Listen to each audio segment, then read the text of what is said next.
জনকণ্ঠ ছাড়বে না। সুবিধাবোধ পাইলে শর্ট ফিল্মে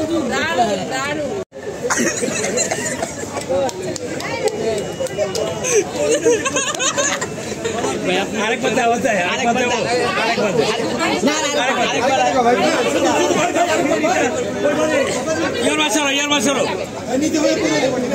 আরেকবার ওয়ান মোর যাক।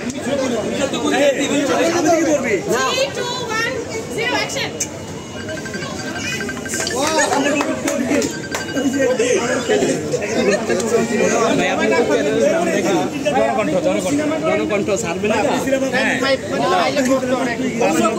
সুবিধাবোধ পাইলে শর্ট ফিল্মে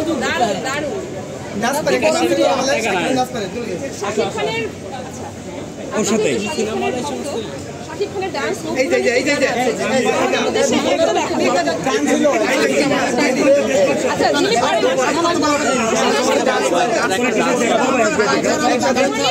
মানে কি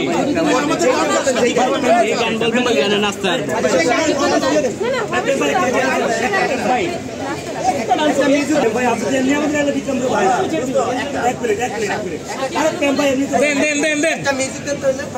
মিউজিক লাগবে না, আপনি একটা মিউজিক মাথায় ধরে একটা গানের মিউজিক।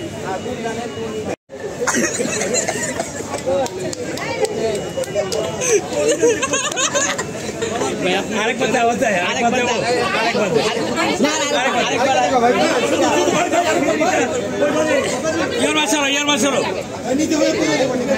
আরেকবার ওয়ান মোর যাক।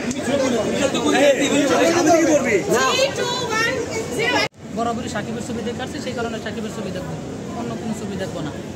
রাজকুমারের যে গানগুলো রিলিজ হয়েছে দেখা হচ্ছে, কোনটা ভালো লেগেছে? এই যে আমার তোমার রূপকথা তো হবো আমি রাজকুমার, নায়িকা গানটা গাইছে, এই গানটা খুব ভালো লাগছে আমার।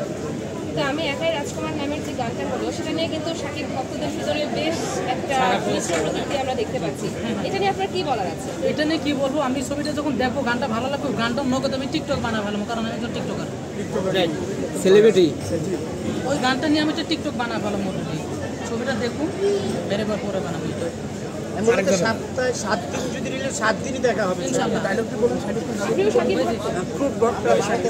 সাকিবের প্রতি এত ভালোবাসার কারণ দেশে আরো অনেক অন্য নায়কের ছবি ফার্স্ট টাইম, মানে যখন মুভি দেখি সাকিব দিয়ে শুরু করছি আমি, অন্য নায়কের কোনো ছবি দেখিনি।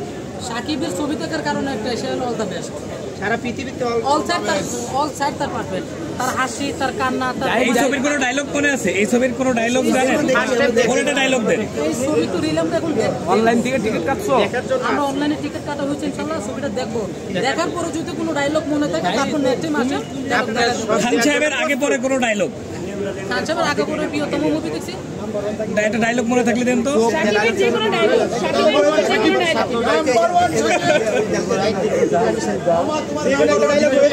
একটু সাকিবের মতো অ্যাক্টিং করে দিচ্ছে তাইলে তো পিস্তল লাগবে, কারণ আমার স্বপ্ন তুমি মুভির ভিতরে যে একটা ডায়লগ আছে, এই যে পিস্তল